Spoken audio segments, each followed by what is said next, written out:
Hello and welcome to Des and Marco, the podcast that helps you answer life's questions. I'm Marco. And I'm Des. You seem a little bit scared. That was a deep intro, man. Yeah, you better come with answers. Yeah. But answer me this. What's your beer of the week? Okay, that one I can answer. I've gone back to a local brewer from Scotland. So this is a session IPA called Hopo, H-O-P-O, from the Broughton Brewery. And I think they wanted to call it Hopopotamus because it's like a beer. But I think the trademark was taken, so they had to call it Hopo. Is this another one of your judge a beer by its label thing? Never. Yes. How about you? I also decided to go local. So I have another Dutch beer. And here I'm going to try to pronounce something in Dutch. The Uiltje Brewery, which means little owl. And it's called the Myself IPA. Oh, play on words. Who doesn't like that? Exactly. Subtitle, a shockingly narcissistic IPA. 7% alcohol, so I expect to be fully drunk. Oh no, that means my editing is going to be a nightmare. Damn right. Let's get to it then. Cheers. Cheers.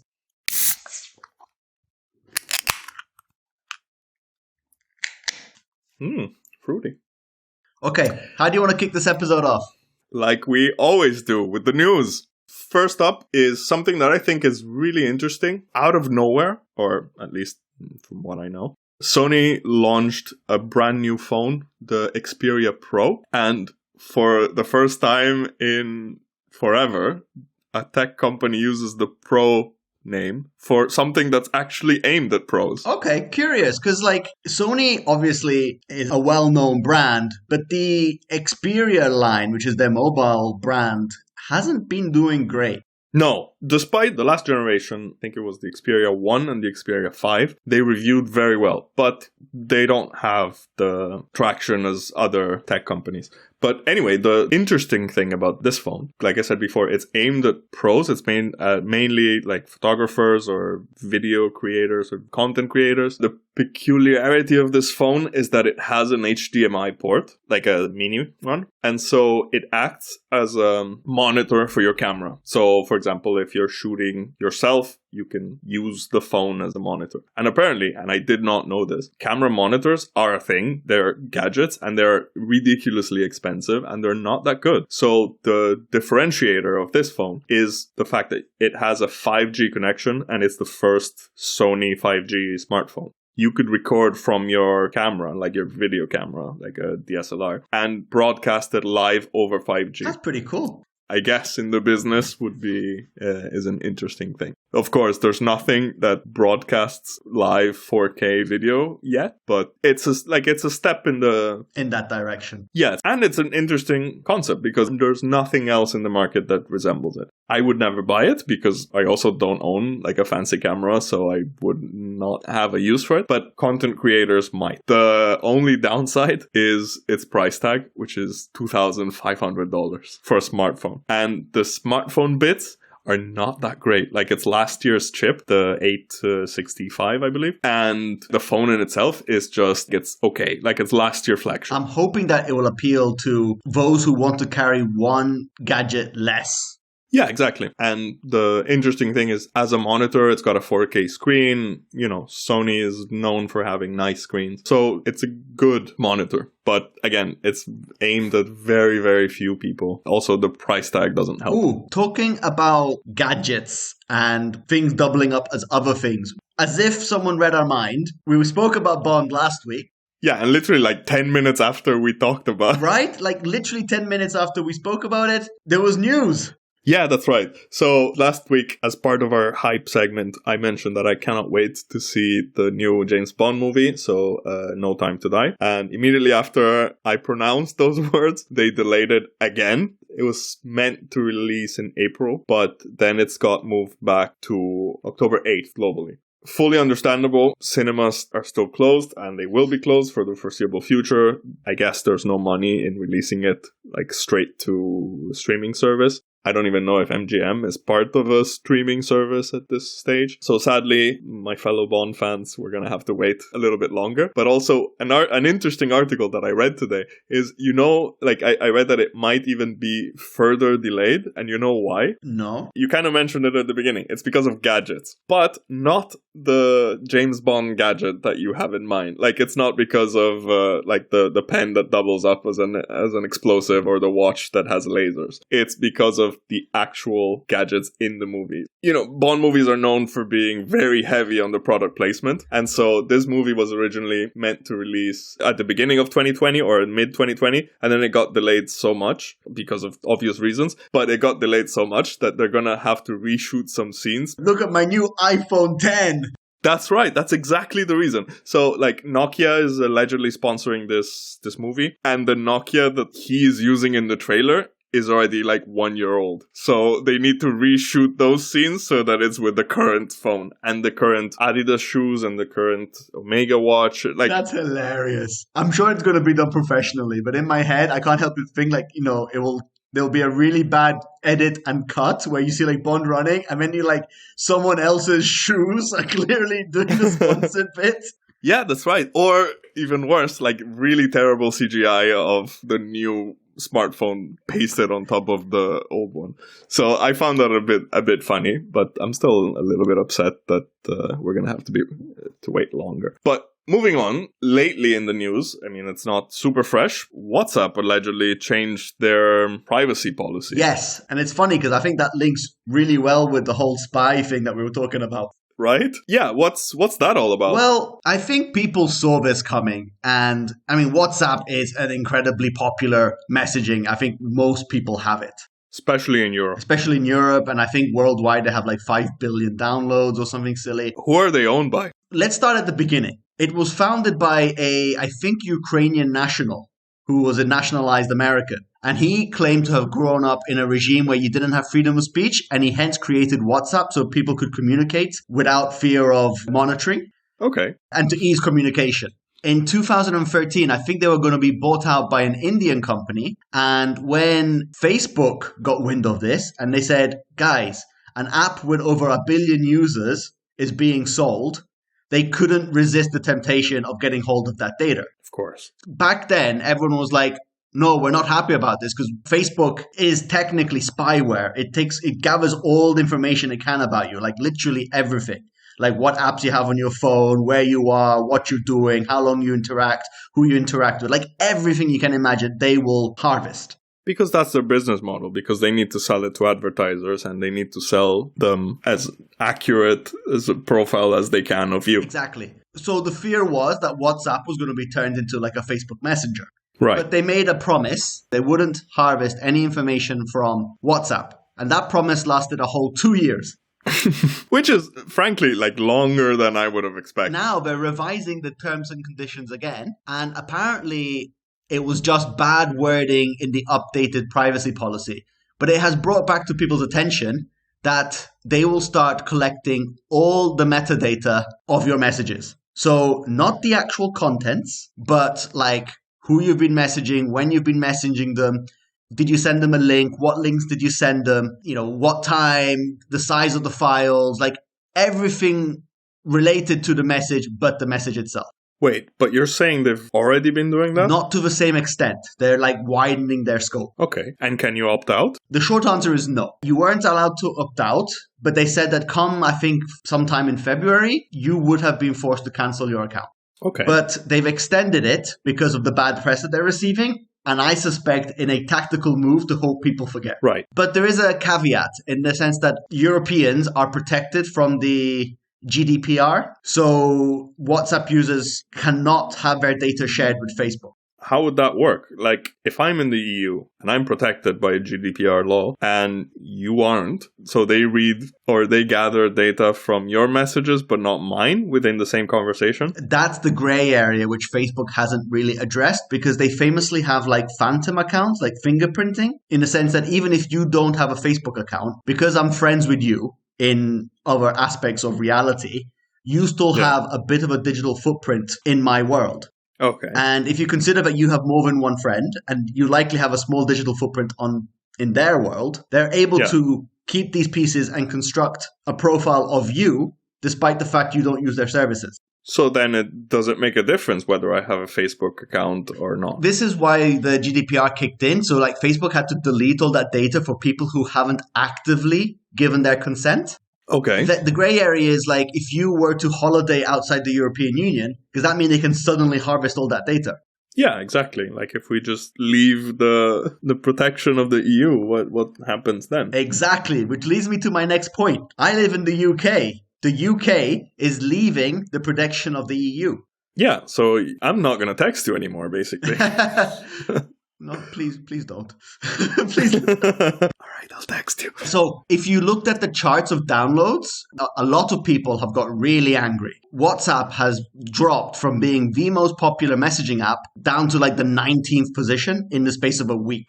Oh wow! So what replaced it? So okay, here's my doubt. All right, let's all decide to leave WhatsApp. Where do I go? Because you told me to install Telegram, and Elon Musk is telling me to install Signal. I also told you to install Signal. Don't go Papa Elon told me. But also Edward Snowden told me about Signal. Well, okay, so I am not going to make a single recommendation because the reality is there's a lot of apps out there, and I think people need to find what works for them.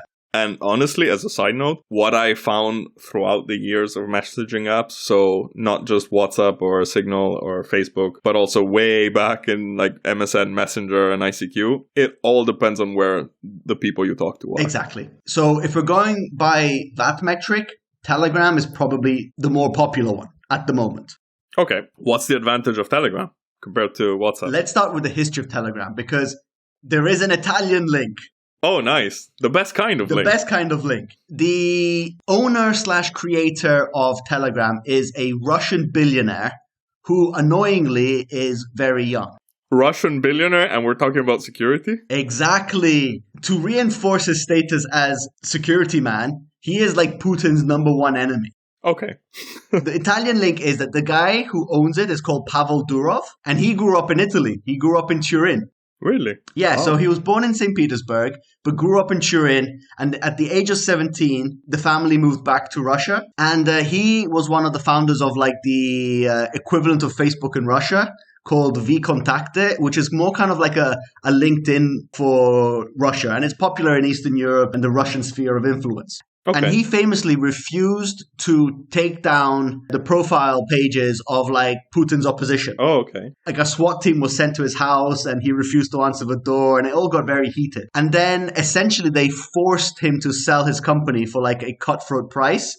And now it's being controlled by like people who are friendly with Putin. And he took the money and ran. He's never been back to Russia. Okay. And with that money, he set up Telegram. And Telegram is not owned by a single company. There's like several shell companies which own servers across the world. Okay. And this was a big like middle finger up to the Russian establishment to say that, you know, even if you try to shut this down, you can't. Interesting. The difference between Telegram and Signal is that Okay, now we're moving to Signal as well. Thank you, Elon, for the recommendation. a fun fact, you know how Elon tweeted use Signal? Yeah. There are so many bots which follow Elon's tweets that everyone started buying shares in a company called Signal, which has nothing to do with the app. Really? The stock price went up 5,000%. Which goes to show how solid our economy is. Well, okay, if we're going to talk about the founders of companies, Signal doesn't sound great on paper, considering it was founded by previous Facebook employees, which, you know, like this guy called Moxie Marlinspike, who made a fortune with WhatsApp. And then he didn't like what Facebook were doing, and so he set up Signal. But that's kind of noble. I guess it is kind of noble, but when a Russian guy does it, we're like, Yeah, I know. The unique selling point of Signal is that the messages are encrypted from end to end, which means I send you a message and it's encrypted. But the bad point of that is that, you know, there is no backups of your messages. So you buy a new phone, you install Signal again, everything you've ever written has disappeared.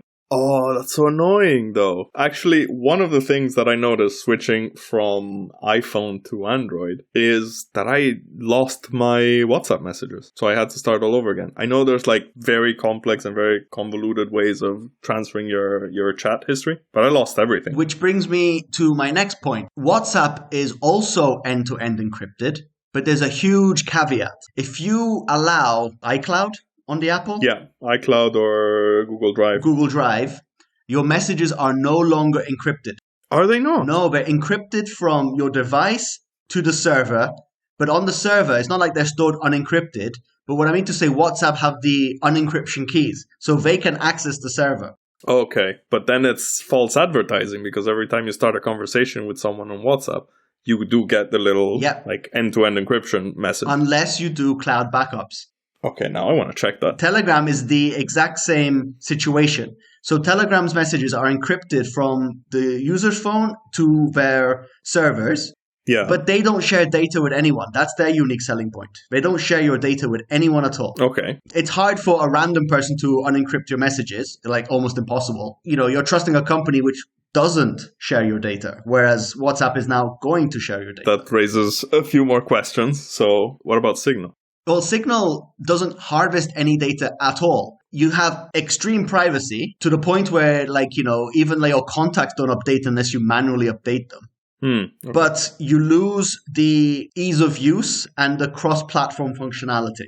Right, okay. But all three, like WhatsApp, Signal, and Telegram, I've noticed they have desktop clients. So, like, if you're on a computer, you can still continue using it. Yes, but for example, the desktop client on Signal only works from one terminal at a time because it doesn't have any cloud syncing. Yeah, that's right. Like, once you start using the desktop Signal, it starts from where you're starting to chat. Like, you don't get the full chat history. There are some good articles which I will happily link in the note descriptions, which kind of talk through the different apps from different points of view. Yeah. The one which I found most telling was an article from Forbes, because WhatsApp got really annoyed at Apple because Apple suddenly started advertising how much data WhatsApp collects. And so WhatsApp was like, this is not fair. You don't show how much data iMessage collects. So Apple responded with, okay, here it is. Whoa, which is very not Apple. Usually they keep their stuff to themselves. No, exactly. But it is scary how much they do collect. Oh, iMessage collects data. Very little. It collects your email address, your phone number, and that's presumably so it knows who you are. Yes, exactly. And then just the device ID, so it knows what device you're using. Yeah. In comparison, WhatsApp collects your purchase history, your location, your phone number, the users that you're interacting with, your user ID, your device ID, your data usage, diagnostics, i.e. crash data, performance data, and other diagnostic data. But just for WhatsApp or for any app? Well, this is the question. It's data linked to you. So presumably for any app. Okay. In total, there is, what was it, 1, 2, 3, 4, 5, 6, 7, 8, 9, 10, 11, 12, 13. There's like 24 different categories that WhatsApp collects data compared to Apple's 3. Whoa. Yeah, I actually, as part of this conversation, I wanted to bring in also the iMessage to the table because as a iPhone or former iPhone user, it's really good. You don't need anything to set it up. I mean, you just need an iPhone and then you can message, like it's part of your messages of your like SMS app. It's just seamless, like a lot of Apple stuff. And then it just works and it's encrypted, like end-to-end encryption. And Apple, I guess, don't really collect much data or they don't collect anything that can be used for advertising, let's say. Problem is, you need to have an iPhone. Unlike Telegram, for example, Apple have famously given access to your messages, like in response to like government requests. Oh, okay. So, for example, they're building a server in China specifically to deal with iMessage in China. Okay, I see. I guess this would be Apple's dream, but if everybody had iPhones, iMessage would be the easiest way to communicate. I agree, and it is a very valid product. I'm not taking anything away from it, but these are the compromises that you make because, you know, iMessage is limited to Apple devices. Okay, but then let me ask you one more question. So WhatsApp got founded as a startup, independent company. We're all about giving you alternatives to communicate. All you needed to do was have a phone number, which if you're having a smartphone, you probably have a phone number. And so it was easy to use. And then everybody started using it and it got a massive user base. You said billions. But then they get bought by Facebook and Facebook starts doing Facebook things to it. So it's like, all right, you know, I'll just help myself to some of your data. Now we have Signal and Telegram, which are both valid alternatives. Our listeners can decide which one is better for them. What tells us that one day Google says, hey, Telegram, I'm going to buy you. Or Amazon says, hey, Signal, I'm going to buy you. And then it's all over again. Yes, and there are no guarantees, but my recommendation would be that when that situation arises, vote with your feet. Fair enough. Or there's going to be another messaging app. There's millions of messaging apps out there, but other serious contenders in this current discussion are, for example, Threema, which is based in Switzerland, and Switzerland has got, surprise, surprise, incredibly tight privacy laws embedded in their law. So it's like, dear Swiss man, are you hiding Jewish gold? No, you're not allowed to ask. How dare you? And it's a very good app from what I hear, but it's not free. And that puts off a lot of people. And then, like, for example, in the Far East, they use an app called Line, which is Japanese, which is also valid, but, you know, like, it's very popular in Japan and the Far East. Like, it's got no traction in Europe. So what you said before is very true. Like, you use the app, which makes best sense for you. Yeah, exactly. You're going to end up using the app where all the people you talk to are. You can play a part in that, like you did, Des. Like, from one day to the next, you were like, guys, I prefer not to use WhatsApp anymore. Can we switch to Telegram? And you made me sign up to Telegram. So now I'm using that to talk to you. But, for example, if you would have stayed on WhatsApp and everybody else stays on WhatsApp, then I probably would end up staying there. We had our group chat, didn't we? Like, with our friends. It was on WhatsApp, but all our friends were actually already on Telegram, but not using it as often.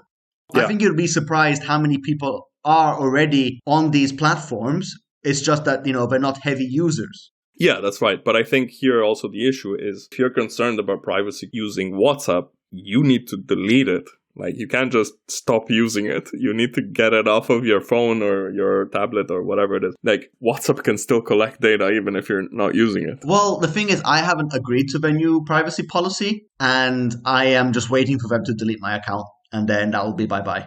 Yeah, what I'm saying is that, like, as an information for our listeners, if you have privacy concern, it needs to be deleted. Like, you can't just have some conversations on Signal and some on WhatsApp. Like, it just needs to be gone. That's what I would say. But I was actually reading a super interesting article, and I hope I can find it so I can link it to our episode notes, about how messaging apps come and go. And we've seen it, like ICQ, IRC, and Messenger, and then Yahoo Messenger was popular one time, and then we started using SMS a lot, especially here in Europe, and then, you know, and then it evolved into WhatsApp and Facebook Messenger and so on and so on. You want to know the one that outlived all of them? Go for it. Email. Very true. And the article was basically arguing how email is, in a way, the perfect messaging app because it's super flexible. Like, you can use any client, you can use, and it's hosted on any server. It's hosted, like, you can get, you know, you don't want email from Google, you can get it from Yahoo, you can get it from Microsoft, you can get it from wherever you want. And it all works with each other. Like, if I have WhatsApp, I can't text you on Signal. But, like, if I have an email address at Google, I can email you at Yahoo. So it's all works together, and you can, like, attach files, you can do it, like, it's super flexible. It's just not attractive. It's quite formal, isn't it? In the sense that maybe someone could create a messaging app which kind of like sends emails quickly but shows them as messages rather than having like your inbox. I mean, it's doable. So have a client which is a messaging app. And some clients are already moving in that direction. And if you talk to some people, an email already looks like a text. Like, I find myself at work even sending emails that are like half a line and an emoji at the end, which is basically something I would send on a text, but it's via email. Like, it's getting less and less formal. I get what you mean. I get that a lot of emails start with like, hi, Mr. whatever. And like, but these are things that I'm starting to hate. Like, I hate having to start emails with, I hope this email finds you well. Partly because at work, I don't care if you're well or not. But also, like, it just adds layers of formality. And it's something that maybe we could talk about it in another episode about, let's say, the downsides of working from home is that everything becomes so much more formal rather than, you know, just getting up and walking up to a colleague and saying like, yo, let's get a coffee. coffee, and then you get a coffee and you have the same kind of conversation. But now it's very like, hi, Marco, it's, I hope this email finds you well regarding this, blah, blah, blah. And then like kind regards. It's like, I don't care about your regards. Just tell me what you want. And I'll reply like without the hi, whoever you are, and no regards at all. And it seems to me that email is a good messaging app with bad marketing. Well, no one owns email. I think that's the problem. Like, you can't monetize email. But that's why it's so good, because... Oh, it's great. It's fantastic. Because that's the thing. Like, one day, someone, and I bet you, like, Google, for example, has been trying messaging for the past 100 years, and they've failed miserably at all of them. At one point, they're just going to go up to Signal or WhatsApp and say, like, here's a lot of $1 million or $1 billion. Telegram is owned by a billionaire as it is. The guy's literally, his fortunes have been increasing ever since. So he's in no need to sell it. He's made his billions. But, you know, that risk still exists. There's no denying that. Signal is technically a registered charity. The rules regarding acquisitions are very different, and it's funded by donation. There is an asterisk there because they use an open source encryption protocol, which used to be called Whisper or whatever. And guess who owns the Whisper Foundation? Like, someone bought it. Who? Jack Dorsey. Twitter. Who's the CEO of Twitter. So do you trust Mr. Twitter? Like, he can't do anything with it because it's a registered charity and it's like an open source platform, but his fingers are still in there.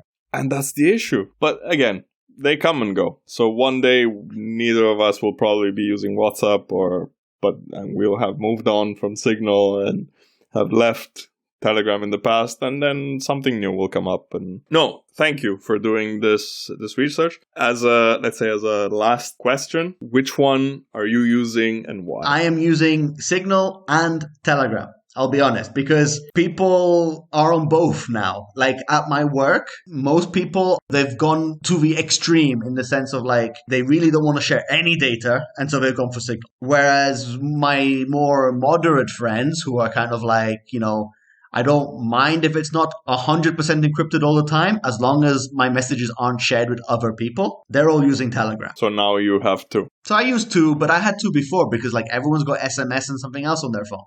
Yeah, I agree.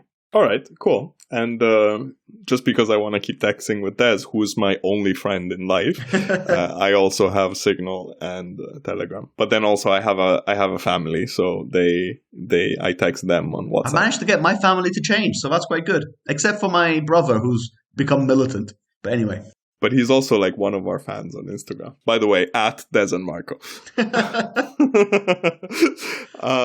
But Des, you've talked endlessly about all your research on messaging apps, and I hope our listeners now have a better idea of where they should be messaging. But you also had a little bit more to say, and you wanted to add something to our now famous hype segment. Endlessly. Endlessly. Put it at the end of the episode. So, literally yesterday, season 2 of Snowpiercer dropped on Netflix. Wait, season 2? I thought it was a movie. It's a movie and a TV series. What? Actually, it's also a comic book. Really? Which came first? Okay, so it comes from a French comic book called Transperce-Neige, which means, wait for it, Snowpiercer. No. I actually read about this because I really like the story. The story is that in the future, because of global warming, mankind tried to cool down the earth and sent like something we don't actually know to cool down the planet. I like your or whatever. It means like you're really on top of it. We don't know though. That's the whole point. It's like it happened in the past and we don't know. Okay, sorry. Whatever it was too successful in the sense that it cooled the planet too much. So you're telling me there's snow? Yes. Yes, there's snow. The only thing still alive, so this mad billionaire built a train track which spans the globe. Okay. And he created like this perpetual engine. So it's a train whose engine never stops. It's like, perpetual. Perpetual. Exactly. But obviously, like all these rich people and middle class people, whatever, like bought tickets for this train to survive this event. Towards the tail end of the carriage, loads of like stowaways who like breached the train as it was leaving kind of got on board. Okay. So the whole story pans several generations in terms of lore and stuff like that. But basically, the train is divided with like the rich people at the front and like the lost souls at the back, and they're treated like dump. Yes, I remember that from the movie, where basically the train is a metaphor for the world, where there's like different classes And that's the story, because basically, eventually there's like a riot, events unfold, the balance gets upset. Yeah, and that was basically the theme of the movie, which, by the way, is a really good movie with Chris Evans, so Captain America. Yes, and it was directed by the guy who then won the Oscar for Parasite, the South Korean director. Do you remember his name? I'm going to say Kim Jong-il. So that's a no. Sorry. Okay, it's Bong Joon-ho. I was so close. Oh, you fell right into that one. So season 2 is coming out. Yes. Okay. Yes. Season 2 is coming out. I haven't seen it. It's got Jennifer Connelly, which is an actress that I love. Oh, yeah, definitely. What was she in? Beautiful Mind? Requiem for a Dream. Oh, yes. And then Labyrinth when she was like a teenager. I don't remember. The one with David Bowie. I haven't seen it. I'll watch it. It's really good. Like, it holds up really well. So I know the movie. Does this build on to the movie? Or like, is that a sequel? Or is that like a retelling of... It's a prequel. Okay. So we know from the movie, if you remember, they mention like a failed insurrection or a failed rebellion or something like that. Right. This is basically the story of that failed rebellion. Ah, okay. All right. So we ultimately know what's going to happen, but obviously there's twists and turns and characters which are well written, in my opinion, which make it worthwhile to watch because we're kind of curious to know what their fate is going to be. Okay, sounds very interesting. So season 1 you said was very good. So now I guess we're looking forward to season 2. Also, I guess I'm looking forward to season 1 as well because I haven't seen it. But you can watch this without having watched the movie as well. Right? Yes, you can. All right, and I think on that note, we get to the end of this episode, but Des, how's your Hopo? My Hopo is actually really good. It's not a particularly strong beer. They say that it's brewed specifically to give it a refreshing and zesty twist, and I'd have to agree that it's quite fruity as far as beers go. So I'm going to give it a solid 3.5 out of a full 6-pack. How about yours? Wow, not bad. So Myself an IPA, a shockingly narcissistic IPA. I like it a lot, actually. I mean, it's usually in my local supermarket, but I don't think I've ever had it. And it's very, very nice. It's a little bit strong. It's 7%. So I was expecting to be a lot more drunk by now, but I'm not. So it's cool. It's more of a summer beer, I think, because there's like a hint of fruitiness. It's hoppy. And I would imagine drinking this like in a picnic in the park in the summer, like when it's sunny. But I really like it, so I'm going to give it 4.5 beers out of 6. Nice. That's a pretty high score for you. Yes, and then, you know what? I've heard of this brewery before. So they're based in Haarlem, which is just like very close to Amsterdam. This is Haarlem with 2 A's, by the way, because with 1 A, it's a little bit further than Amsterdam. You need to like trot the globe to find the other Haarlem. That's right. Oh God, I just got that. So maybe I am a little bit, I am more drunk than I was expecting. Anyway, so... Tell you what, Des, when we can travel again and you come visit, we're going to go to this brewery and check them out. Done deal. Having said that, I think we can talk again next week. See you guys next time. Thanks so much for listening.